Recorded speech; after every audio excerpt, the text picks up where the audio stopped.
You then. Okay, and it just happens that it is 7 o'clock. So how perfect, perfect. Well, good evening, and thank you all for joining us for our March Successful Gardener class. We are recording this, if Debbie didn't already mention it, and please mute your line. I think you all are muted during the presentation. I can help you with that, and so if we need to do that. My name is Christina Colpin. I'm one of the Master Gardeners in Union County. And we host this Successful Gardener series at 7 o'clock on the first Thursday of every month, except July and December. And April's topic will be container gardening with our very own Master Gardener expert, Michael Luther. And he is here today. Yes, that's him right there. I was making sure. And depending on COVID restrictions at the time, we may be able to have an outdoor in-person event to actually build a container garden to show you in person. So we're fingers crossed on that one. Tonight we have Rachel Owens, a Union County Extension agent, and she is going to talk about identifying and managing plants that may be toxic to your livestock and pets. She has a bachelor's degree in animal science and a master's degree in agriculture, business, and economics, which sounds really interesting. She has extensive professional experience with livestock and lots of personal experience with pets. So we'll put your questions, put those in the chat box, and we'll field those toward the end of the hour. And the recorded program will be available on YouTube, and we'll send a link to the registrants and post it on our Facebook page when that's ready. So Rachel, tell us how to protect our furry friends. All right, let's go ahead and get started. I'm going to go ahead and share my screens. Let's see, get that going. And Christina, if you can help me watch the chat box and everything, make sure nothing's coming up. Let's see. I will absolutely take care of the chat box for you. Don't worry about it. All righty, so let's get this put in presentation mode. All right, so tonight I'm going to be talking to you all about managing plants that are toxic to pets and livestock. A little bit about me. She's already kind of introduced me, but just wanted to give you all a little bit of background with me. My parents were in the military, so I have moved around a fair bit. Virginia Beach was where we were at when my dad retired, so that's kind of where my family still is, and that's why I chose Virginia Tech to go for my bachelor's.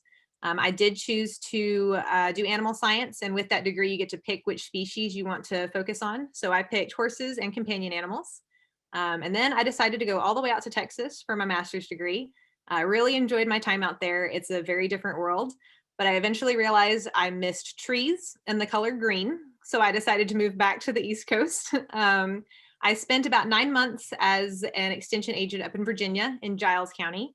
And then I accepted the position down here in Union County. And I've been here for 1.5 years, coming up on 2 years now. And as you can see by the pictures here, I am the owner of many pets. I do have some more exotic animals. I've got a gecko and a chinchilla. I also have a rabbit, a dog, and 3 horses. So my life is a zoo. I always have critters going around, and I'm gonna apologize if you hear any critters in the background. The chinchilla was sounding off earlier. I was like, please, not on the Zoom call. They always choose the Zoom calls to make the most noise. So that's a little bit about me. Plant toxicity is important to me both on a personal level with my animals and from a professional standpoint. I often get calls from livestock producers wanting to know, is this plant toxic? Or, can you come out, look at my field? Are there toxic plants out here? So if you have pets, obviously this is an important topic for you. But even if you don't have pets, it can be very important to know these plants so that you can avoid well-intentioned accidents, sending a bouquet of flowers to a friend that might have pets, or gifting a plant to a friend. All of these things are situations that could turn bad if you're not aware of which plants to avoid. When we're talking about toxicity, there's a lot of factors to consider. First off, the type of plant is important to keep in mind. Some plants are more toxic than others. You also have to consider how much was ingested. A single bite, did they eat the whole plant? That can really impact what type of symptoms you're going to be seeing from your animals. The part of the plant is also important. Some plants are toxic everywhere. Some of them concentrate their toxins in certain parts, such as the flower or the roots. So knowing what part your animal ate might be important. It's also important to think about the species or breed of animal. So with some of our plants, they might be really toxic to cats and not so much to dogs, or vice versa. With our livestock, sometimes you might see more of a reaction from a ruminant versus a monogastric, which refers to their digestive system. And then breed, a lot of times that deals with size. So a Chihuahua taking a bite of a plant is probably going to be more impacted than if a Great Dane were to take a bite of the same plant, just because his smaller body, more impacted by the toxins. And there's also a difference in the severity of the symptom types. So some of these toxins I'll talk about might just produce drooling. That's not too big of a concern. It may be kind of gross in the moment, but not life-threatening. But some of these symptoms are going to impact the heart or the neurological systems, and obviously those are very, important to take note of.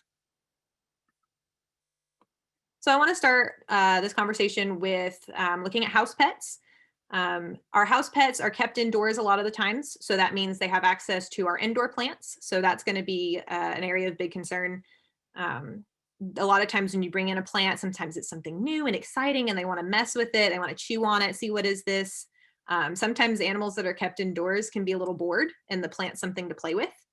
So those are both some concerns. If you have animals that are kept outside, gardens also could potentially host toxic plants. Your ornamental plants or even native or wild plants could be an issue. So if I'm going to talk about plants toxic to animals, you almost have to start the conversation with lilies. Lily poisoning is a huge concern for cats. And when I'm talking about lilies, I'm talking about those plants that fall in the true lily and daylily categories. So a lot of plants have the word lily in their name, doesn't mean they're necessarily a lily. So I'm talking about those true lilies and the daylilies. These are highly toxic in cats. They cause kidney failure and it can happen very quickly. All parts of this plant are toxic. Even the pollen, if a cat brushes up against a plant and licks its fur clean, that can be enough to create some toxic symptoms. Drinking the water from the vase that these lilies are in can also create symptoms. So if you have lilies in your house and you have pets, I would suggest removing them. Do not bring lilies into your house if you have cats. Only 2 to 3 leaves are needed for a fatal dose. Some examples of lilies in this category: Easter lily, tiger lily, the stargazer, Japanese show, Asiatic, all of these are lilies of concern. With dogs, they are impacted differently. It's not quite as deadly. It gives them some gastrointestinal upset. So you might see some vomiting, some diarrhea, things like that. But they won't have that kidney failure that cats do. Like I said, there's plenty of plants that have the word lily in the name that are not a true lily. Lily of the valley is an example. This one is going to impact cats and dogs about the same. You're going to see some gastrointestinal upset and some possible heart problems that come with this one. The Peruvian lily, which is this picture down here, some sources will say that it's non-toxic, and others will say that if you eat enough of it, can create some mild digestive upset. But honestly, that can be true with any plant material in general, can create some upset stomach issues. So this one's a safer bet. If you really want a lily, go with a Peruvian, something along those lines. Tulips and hyacinths. These are both in the Liliaceae family, and so they are also of concern. For these guys, the bulbs is the most toxic part. So if you have animals that enjoy digging, a lot of dogs enjoy digging in the garden. If you think you've got an animal that might enjoy chewing on the fun round object they found outside, might be an area of concern. It does create sort of an irritation to the mouth, so you might see some drooling, vomiting, and diarrhea.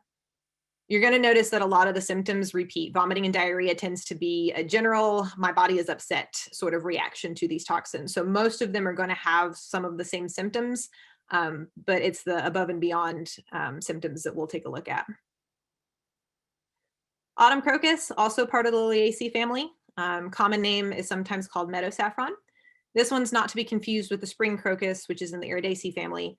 That one, as the name suggests, blooms in the spring. The one that blooms in the autumn is more of a concern. All parts are highly toxic, and symptoms can show up in as little as 2 hours. You might see the animal go into shock, again, that bloody vomiting and diarrhea. So this is one to avoid if you have pets that are going to be prone to digging and chewing and eating plants. The Sago Palm is a really fun indoor plant. A lot of people enjoy it. It's certainly interesting looking. This one, unfortunately, again, digestive tract issues, bloody stool, diarrhea. This one can cause liver failure, seizures, and can result in death. So this one's pretty toxic. All parts of the plant are of concern. Specifically the seeds and nuts, those areas are the most toxic.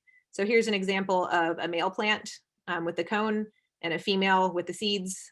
That's really where a lot of the toxins are concentrated. And unfortunately, this one is highly palatable to animals. So once they start chewing on it, they're going to keep chewing on it. So if you have this one in the house with pets, it might be better to either put it in an area where they can't reach it, or just remove it from the house in general. There's an entire group of plants that contain something called insoluble oxalates. So these are crystals that are in the plant tissue. And with some of them, if you break open the leaf, you can kind of see with the naked eye some of these crystals. These are a skin irritant. They'll irritate the mucous membranes. So oftentimes you'll see drooling, swelling of the mouth and throat. In fact, sometimes you'll hear their voice kind of gets hoarse when they're barking or meowing. Irritates the rest of the GI tract as it goes through. The good news is it typically only takes one bite for them to decide, this wasn't fun, I'm not doing this again. So these plants, the symptoms aren't too bad, and usually they're not going to keep chewing on them. There may be some animals that are persistent, but in general, these are safer to have in the house. Just something to be aware of if you notice your animal's drooling or seems to be in pain around his mouth. So some plants in this category include the Dieffenbachia or the dumb cane, the calla lily and the peace lily. These are both plants that have, again, that name lily in the name, but they're not actually lilies. Your philodendrons, that can be everything from your heartleaf to your monsteras. There's lots of different sizes and shapes with your philodendrons. Devil's ivy or pothos and the elephant's ear are all examples of plants in this category. So I'm not too concerned if I see these in a house, but just something, again, to be aware of. Then we have the cyclamen. This one is a fun looking plant. Looks like the flower is upside down, sometimes called the Persian violet. You often see this one being sold in stores around holidays and stuff. I see this one a lot around Mother's Day, Valentine's Day, things like that. It contains a toxin known as a saponin. It's found in all parts of the plant, especially concentrated in the tubers or roots. Again, drooling, vomiting, diarrhea are going to be the symptoms you'll see with this one. And if eaten in large enough quantities, this one can cause cardiac issues, seizures, and death. All right, I'll be honest, I'm not 100% sure how to pronounce this one. I'm pretty sure I've heard it said Kalanchoe, but I don't know 100%. But it's often called Mother of Millions, the chandelier plant, or the devil's backbone. This is a succulent. It has hundreds of little flowers on it. It's very interesting to look at. Again, this is a common one that's sold in stores. This one contains a toxin that is technically labeled as a cardiac toxin, but most of the time when animals come into a clinic having consumed this, it's more GI irritation and upset. But if in large enough quantities, that's when it starts impacting the heart. You might see some arrhythmias, weakness, and collapse. Kind of transitioning more to outside, daffodils are another plant that's a pretty big concern. Its toxin is called lycorine, and this one is going to trigger vomiting. And those toxins are concentrated in that outer layer of the bulb. Again, if you've got a dog that really enjoys digging, maybe this bulb plant is not the one for you. Drooling, nausea, vomiting, it might have some abnormal breathing and irregular heartbeat to go with it. And this one does create more severe symptoms. So you're going to want to seek veterinary care pretty quickly if you think they got into daffodils. Oleander, this is an outdoor shrub. It's a pretty common shrub in landscaping. This one, all parts of the plants are very toxic. It's toxic to multiple species. So this one will impact our pets, our dogs and our cats. And it's also pretty bad for our livestock, horses, cattle, sheep, and goats. These toxins impact the heart. So in addition to our nausea, drooling, and vomiting, you might see irregular heartbeat, trembling, and seizures with this one. Then we have our Azalea and Rhododendrons. These are also very toxic, also very common in a lot of landscaping. This one impacts cardiac and skeletal muscles. Good news is prognosis is pretty fair with treatment on this one, but again, you're going to want to seek veterinary treatment. You don't want to let this one just go. A lot of times when we have gardens, we enjoy growing edible plants. We like to have some vegetables or maybe some fruit that we're growing, but it's important to realize not all of the food that we eat is good for our animals. So if you're growing tomato plants, the tomato itself, once it is ripened, is perfectly safe. But while it's still green, and the rest of the plant, the stems, the leaves, all of that is toxic if eaten in a large enough dose. This one's kind of bitter. I wouldn't expect to see a lot of animals choosing to munch on a tomato plant, but again, something to be aware of. Grapes can cause kidney failure in both cats and dogs. We really don't know why or what toxin, what's causing this. We just know that when these animals eat grapes, it does cause kidney failure. Usually more of an issue in dogs than cats. So if you have any kind of grapes or vineyards that you're growing, the grapes and the dried raisin is also a concern. The toxin doesn't go away when the grape dries up.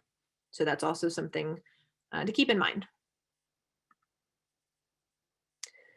So a lot of people enjoy growing onions, garlic, things like that. So anything in the allium family that includes leeks and chives, all of those are very toxic.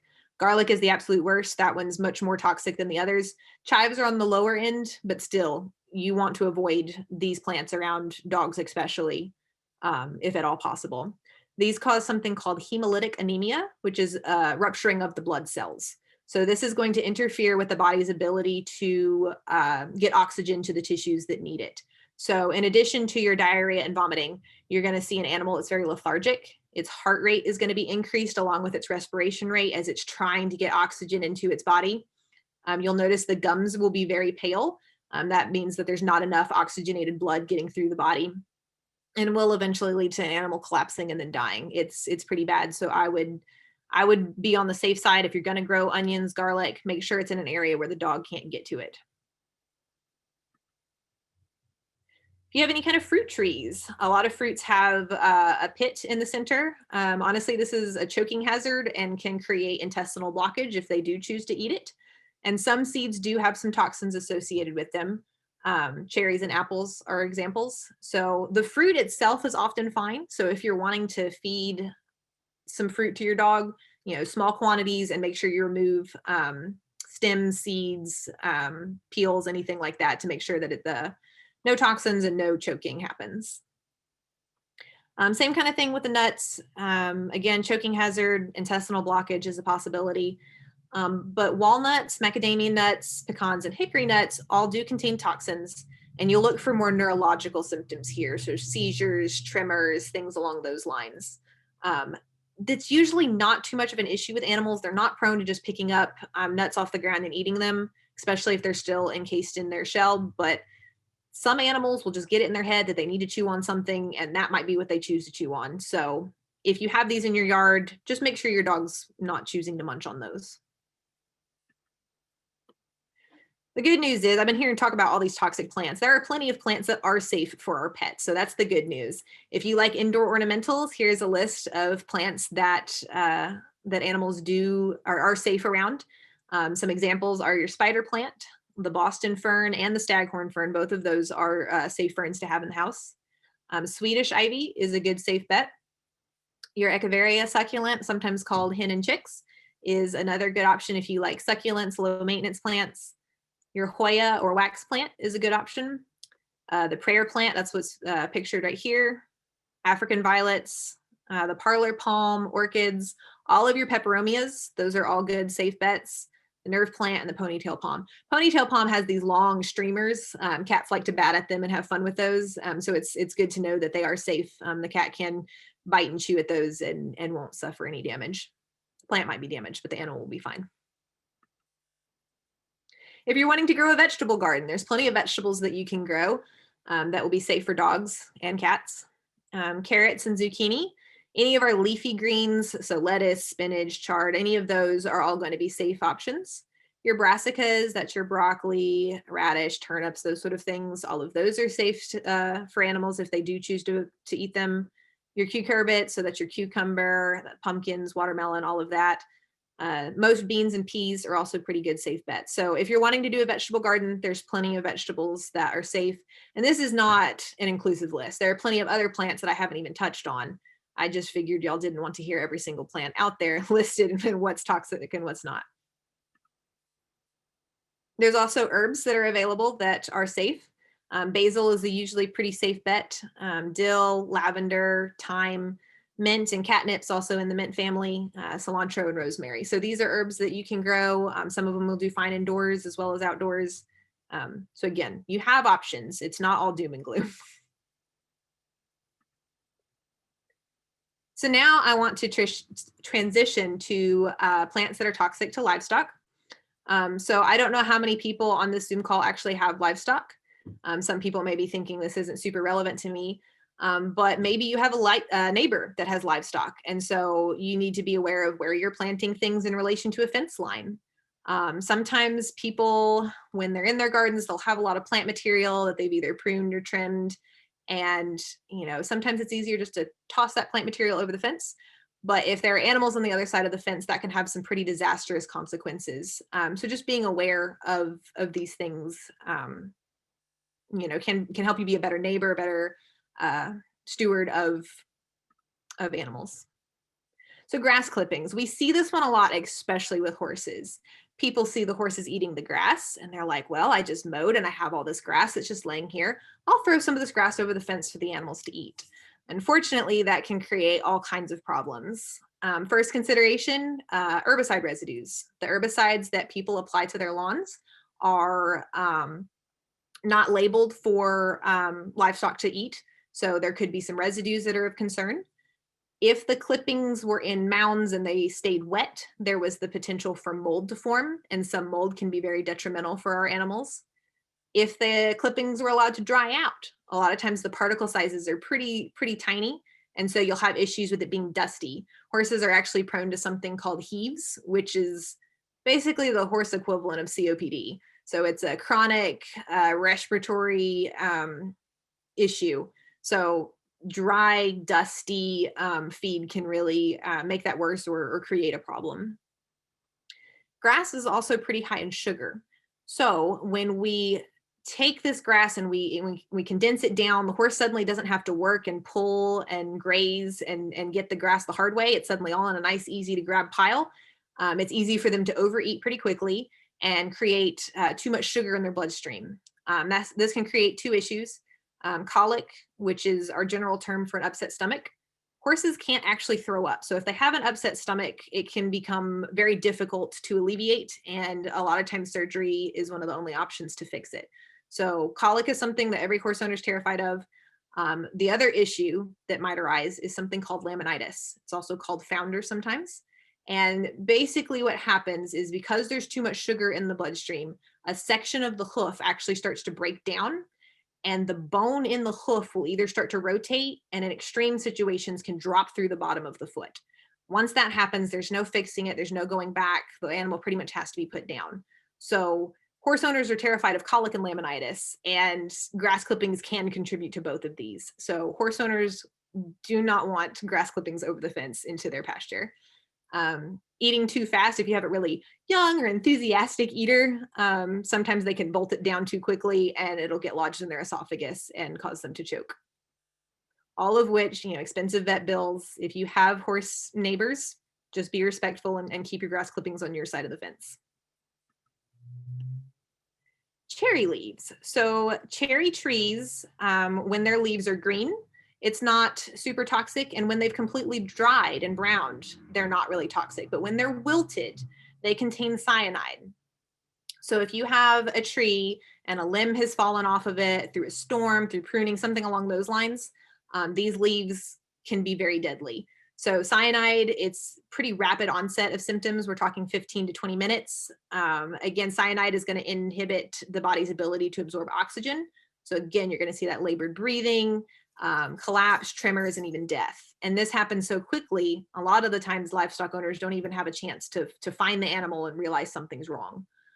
So if you have a pasture, if you have livestock, it's certainly worth the time to scout your pasture. Make sure you don't have any of these either in the pasture or close to your fence line. If your neighbor has some cherry trees, maybe just touching base with them, make sure they know don't ever put any of the branches over the fence. And then after storms, make sure you walk the pasture and make sure there's none of these branches in your pasture. Acorns contain a compound called tannin. This tannin can create issues with the gastrointestinal tract. The highest toxicity is when these acorns are green. So when they've already kind of matured and they're brown and everything, not quite as big of an issue. But when they're green, it's definitely problematic. The good news is these animals have to ingest a very large amount to be toxic. Just eating a few while they're grazing, they happen to pick one up, it's not too big of a concern. But some animals, for whatever reason, will develop a taste for these. and they will gorge themselves on every acorn they can find. And in fact, when they've done like autopsies on these animals, their stomachs will be packed full of these acorns because they decided they tasted good and ate everyone they could find. The species we're most concerned about with this are cattle, sheep, goats, and horses. There doesn't appear to be much of an effect on pigs. A lot of times people will raise pigs in the woods and they'll eat acorns as part of their diet. It does not impact them the same way that it does our ruminants. Some ornamental plants. Yew is what's pictured here. Yew is highly toxic. I've heard stories about people going out finding dead animals in the field and the yew's still in the mouth, or maybe it just got swallowed and hasn't even been digested yet. So it can happen very quickly. We already mentioned oleander, azalea, and rhododendron. Larkspur is also another one to be concerned about in an ornamental garden. The good news is none of these taste very good to animals. So it's usually not a concern if they have plenty of other forage available. So if there's plenty of grass growing or they have access to hay, they're going to eat the good tasting grass before they'll touch any of this stuff. But if they're in a situation where they don't have much forage, usually early spring, we haven't really had our pastures green up yet, they might start getting hungry or just desperate for something green. And if they get out of their fence, if a neighbor tosses their clippings over the fence, suddenly they have access to this plant, they may decide it's worth it and go ahead and eat some of it. And with any pasture, there's always unwanted weeds. We didn't plant these, we certainly don't want these out there, but sometimes they crop up. So it's important to be aware of what's growing in your pasture.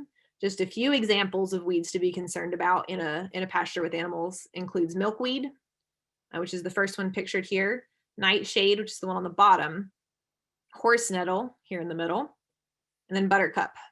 I've always thought buttercup is so pretty growing out in a pasture. It's so picturesque, but it is toxic. And so now as a livestock agent, I drive past and I go, oh, that buttercup. Nobody wants to see it out there.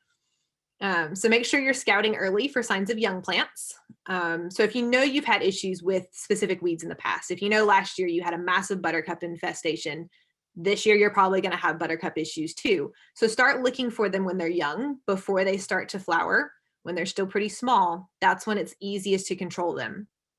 If you're going to use herbicides, make sure you're following all label directions and make sure that the herbicide is intended for pastures with livestock, and make sure that it's going to target the weed that you're after. There's also other options such as mechanical control. So that might involve mowing to kind of stunt the plants and keep them low. Or even if you've just got a sort of a isolated patch, just going out with a shovel and digging it up. With some of these, it's worth it. The best thing you can do though is really to encourage a strong forage stand. If you encourage that grass to grow nice and thick, it creates a canopy, it shades out the weeds so that they can't grow up through it, and just creates just general competition so that those weeds can't thrive. But going back to what I said earlier, if there's not plenty of forage available, they may turn to some of these weeds. So you see this field here, lots of buttercup. You know, there's grass in certain spots, but if the animals eat down that grass and there's nothing left, they may turn to that buttercup next. And buttercup isn't the most toxic weed here. It creates a lot of dermatitis issues, sometimes like a photosensitivity. So out of these here listed, it's not the worst. It's still not something that you would enjoy out in your pasture. So what do we do? Prevention is the best thing that you can do. If you can avoid it, don't bring any of these toxic plants into your house or in the garden where the animals are. But sometimes I realize that's not always feasible in certain situations. So as best you can, restrict animals from accessing your toxic plants. So in an indoor setting, this might mean putting a plant up on a high shelf where the dog can't reach it. It might mean putting it in a room where the cat's not allowed, out in a sunroom or something like that. If you have outdoor animals, make sure you've got good fence. Make sure it's not weak in any area. There's no holes for them to squeeze through or under. And check it regularly. Make sure no trees have fallen on it, created some issue where the animals can get out. Make sure if you have pastures, you're scouting them frequently, looking for those noxious weeds, and checking those fence lines regularly. If you have grazing animals, make sure you're providing enough feed and forage that animals have better options than those toxic plants. But sometimes, despite our best efforts, our critters still get into plants that they shouldn't. So if you believe your animal got into something it shouldn't have, the best and safest course of action is to call the vet. It's better to have an overreaction than to think, no, it's fine, and then 20 minutes later, your animal's dead. It's worth that vet bill. If you can identify the plant that's been ingested, that's really going to help the vet come up with a diagnosis and treatment plan that's going to work best.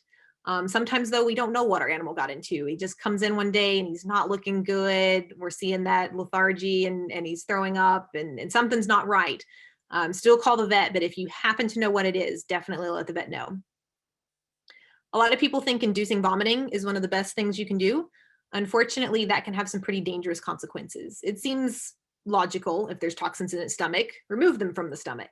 However, if there are neurological symptoms present, you can cause asphyxiation because the animal doesn't have complete control of all of its functions. And so as it goes to throw up, it may end up in the lungs instead. So make sure that the vet has recommended that you induce vomiting before you do so. There are some poison control hotlines specifically for animals that can assist you.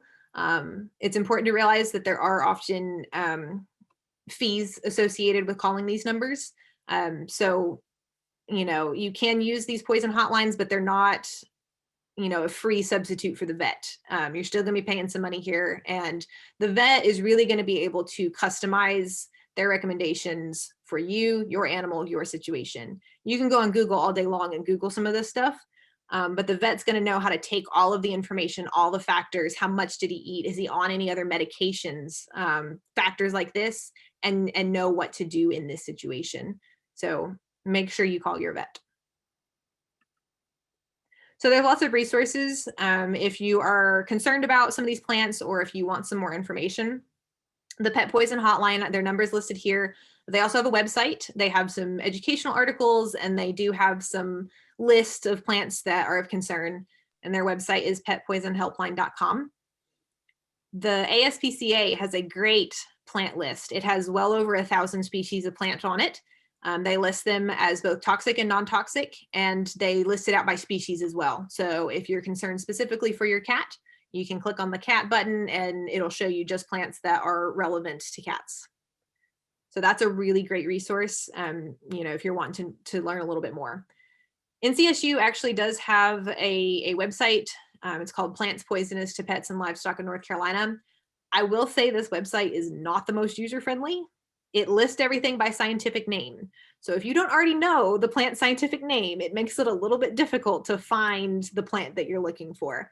But it does have a lot of detailed information. So if you've kind of identified this one might be toxic, but you don't know how toxic, you can kind of look it up here, and it gives much more detail on the danger level of how toxic it is and some other information. So it's good for that.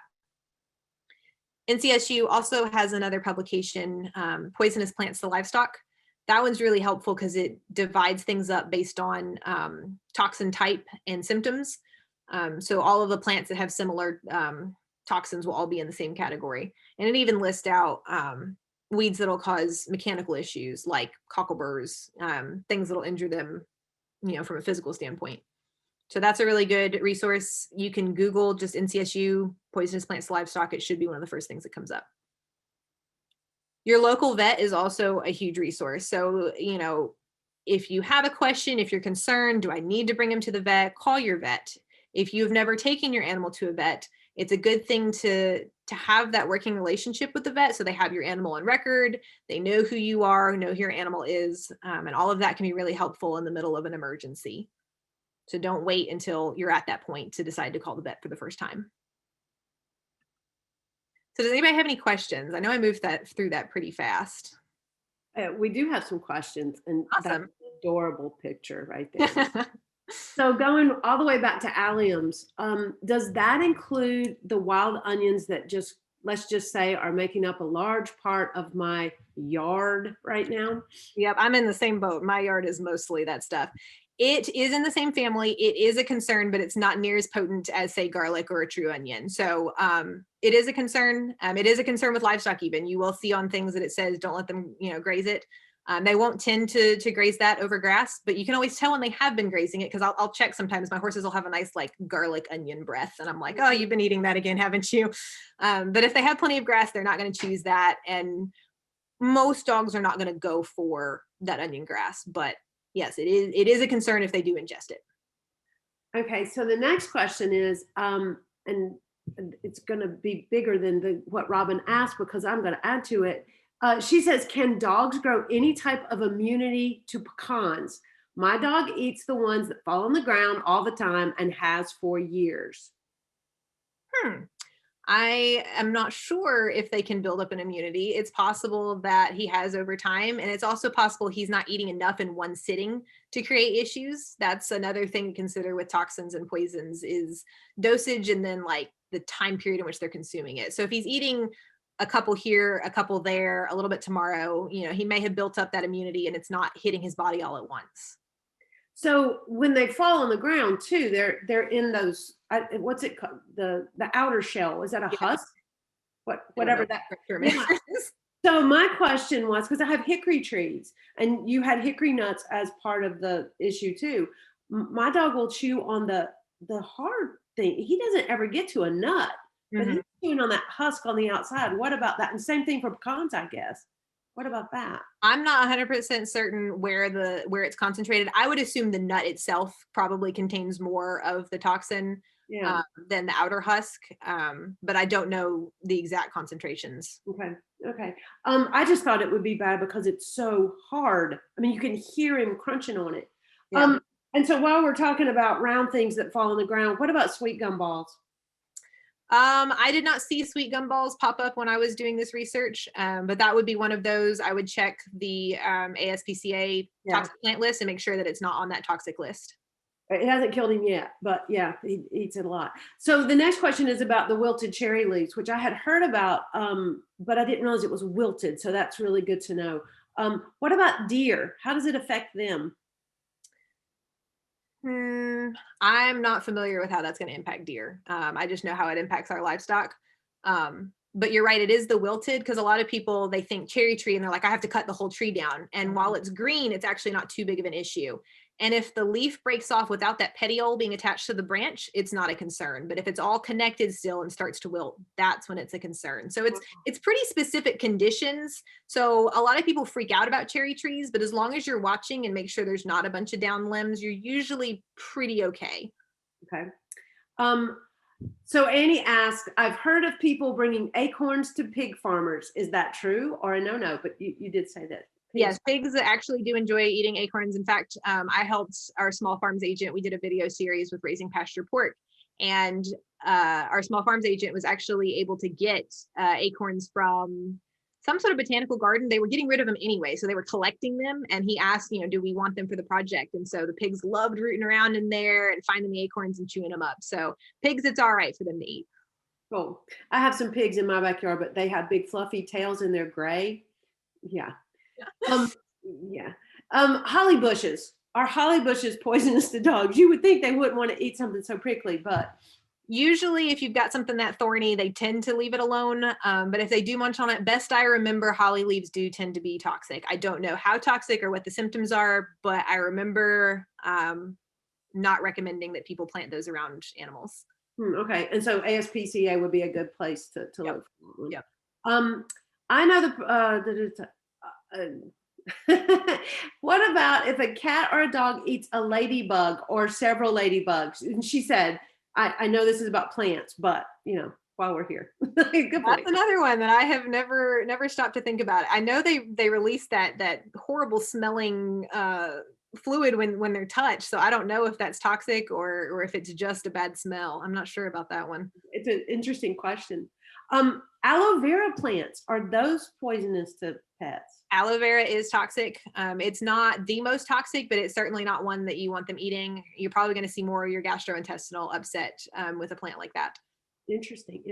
It's actually toxic to people too. They recommend do not eat the aloe vera plant. You can use it for topical purposes, and I think animals it benefits topically too, but do not ingest. Okay, I am almost certain that I have seen some situations where people were putting it in stuff. So maybe they were making something and then they were putting it on their skin. So I think they have to, you can process it, I think, in some ways to make it safe, but like straight from the plant, I think it's not good. It's not going to happen anyway. What about dogs eating grass? Now this is from Debbie. So she actually has real grass in her yard, not whatever that is I'm growing.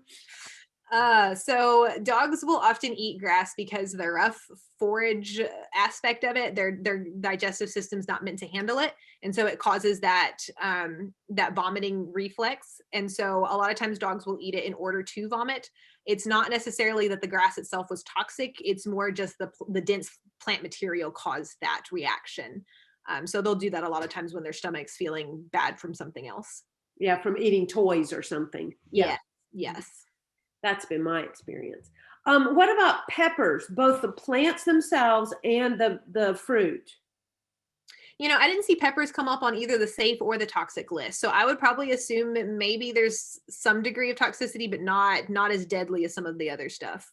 Well, and I do know that some birdseed they'll put hot something on it, I guess pepper, to keep squirrels off of it. So they do squirrels taste the heat. Yeah. I don't know if dogs and cats do or not. Yeah, they have slightly different taste receptors than we do, but I believe they can still taste spicy. Kanya, I'm not sure what your question is. Is this the outer leaf on the aloe vera? The inside. Is it the outside that's the problem, or the inside? And I think you're saying maybe both. Yeah, it's the plant in general, both the gel that's on the inside and the outer skin. Okay, maple trees. So maple leaves. What about, can you speak to the maple leaves that fall into the pasture in the autumn versus the green leaves growing on the trees? She says, one of my horses used to eat them, so I would rake them up. Should I cut down the maples if I expand the pasture where they're growing? So is there an issue with? I've never heard of an issue with maples, and it may just be because most animals choose not to eat them. But I've never heard of issues with maples. If you have a horse that's really wanting to get to plant material that it should not be eating, then it might be worth considering going ahead and removing that from consideration. Okay. And just because Kanya says she's driving, I love that people get on Zoom calls while driving. That is just fascinating to me. But so Kanya, I was going to answer you, but you shouldn't be reading this.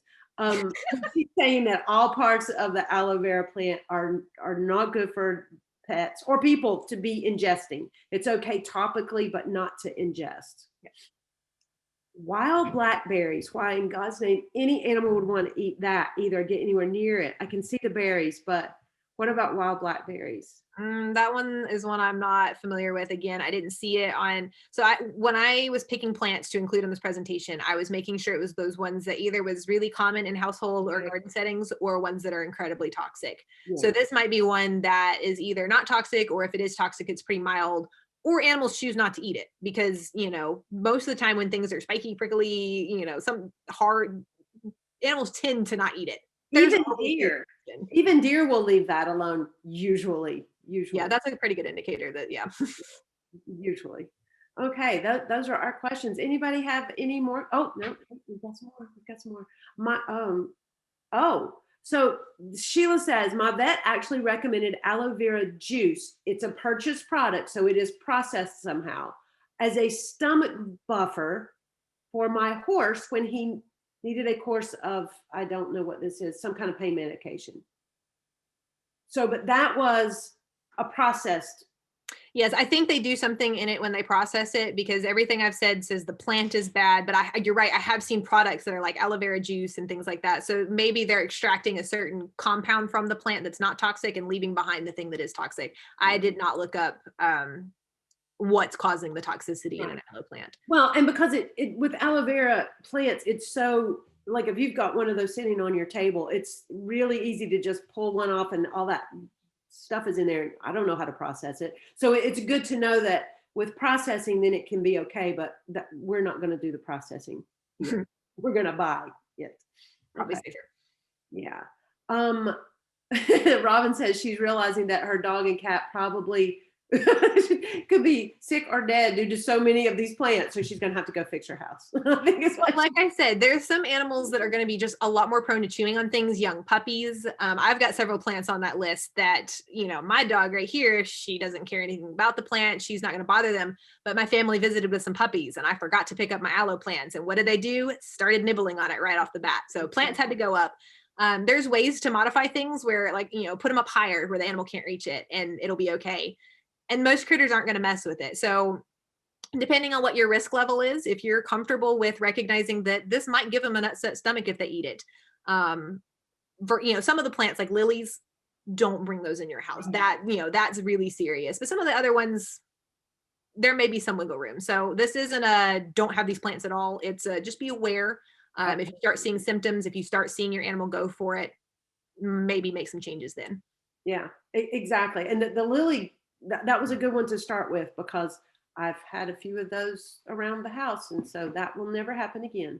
Yeah, that's a lot of people don't realize it. And I see, all the informational things that people put out, a lot of vets around Easter because everybody gets an Easter lily. And that's when they get a ton of calls. My cat's acting funny. I don't know what the problem is because they don't even have to bite the plant. Like I said, they can just drink the water from the vase and that can be enough to create symptoms. So well, and since we're coming up on Easter, this is a really good public service announcement. yes. If you have cats, do not bring an Easter lily into your house. Well, speaking of another holiday, I thought that poinsettias are pretty toxic as well, aren't they? From what I have read, that seems to be a myth that's gone around. They're not as bad. I think they can still create some unpleasant symptoms, but they're not near as toxic as I think a lot of people seem to believe they are. Okay. So, but it's no Easter lily, huh? Yeah, it's not an Easter lily. It's not that level. But what about nandinas? I'll be honest, I don't even know what that is. It's actually an outside. It's more like a shrub that's kind of naturalized itself into the woods everywhere. It has red berries on it, and it's not great for birds. But she's asking me one that I would suggest checking that list. I have not heard of that one. Sorry. No problem. Clearly a livestock agent, not a horticulture. No, that's fine. That's fine. Any other questions, guys? These are great. Oh, yeah. The minute I say that, somebody pops one up. How toxic is horse nettle and chokeberry for goats? Goats tend to be a little bit better about selecting things. They can nibble on parts that they can get around and not be as impacted. Most goats are not going to touch horse nettle. Best I know, they tend to leave it alone. I'm not as familiar with the chokeberry. I don't know how they're going to handle that one. Horse nettle's not the most deadly. Out of that list, I put the nightshade is the most deadly. That one's the absolute worst. Horse nettle, I would say mild toxicity, mild to intermediate sort of range. Certainly don't want them eating it, but they can get away probably with eating a plant here and there and being okay. Okay. Again, sort of having enough forage, that dilution effect also takes place. So if they've got enough in their gut, that's fine.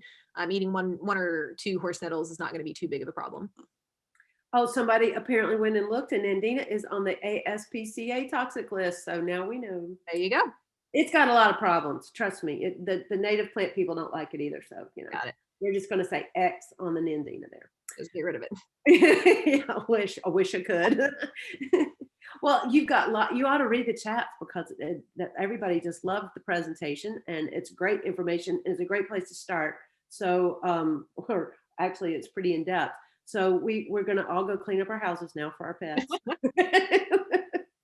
or put them on really high shelves. I don't know what we're going to do. So Thank you very much, Rachel. This was fantastic. And it's great to see everybody out there, and we'll see you in April, especially you, Michael, for the container class, and we'll learn how to grow some plants in containers. See you guys in April. Thank you again. Thank you all. Thank you very much.